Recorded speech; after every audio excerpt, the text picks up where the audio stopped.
Çıkan bir dakika. Anlarsın, işte cümle bitmiştir, cevabı şunu sizge yazdıramsınız. Şimdi şuna yazır başlasın. Diktatörün ismi savunmasız akışlar. Savunmasız, başında yazıp koyarsa, savunmasız akışlar. Savunmasız akışlar. Savunmasız akışlar. Avluğa yolga qaytdık. Әni bilen isenleştik. Çay içtik de ormanda gittik. Yemli yaz gününde nişik ide oturasın? Yemli. Senden yazmanı kılacak arkadaşlar. Şuna bile bana ilgilenmeyecek. Allah'a bana Yemli yaz gününde nişik ide oturasın? Yazmanda silaşmak. Yemli yaz gününde nişik ide oturasın? Gün boyu şöyle ormanda girdik. Yazdınız mı?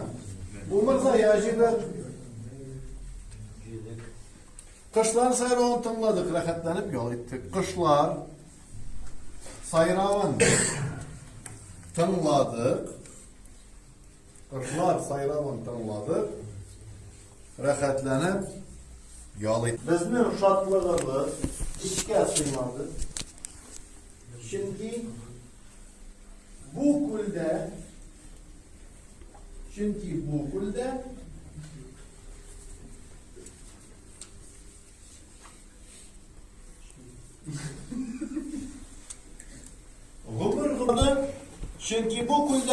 gımırga par akış yaşaydı.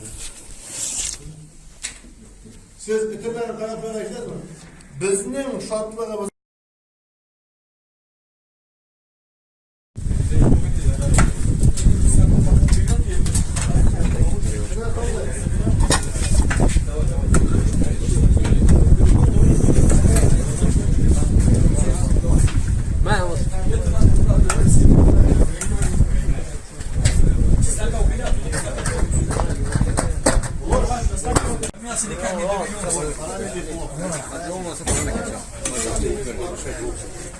Где мясо показывают? Видишь, от тебя достал, да, мне. У себя бьем.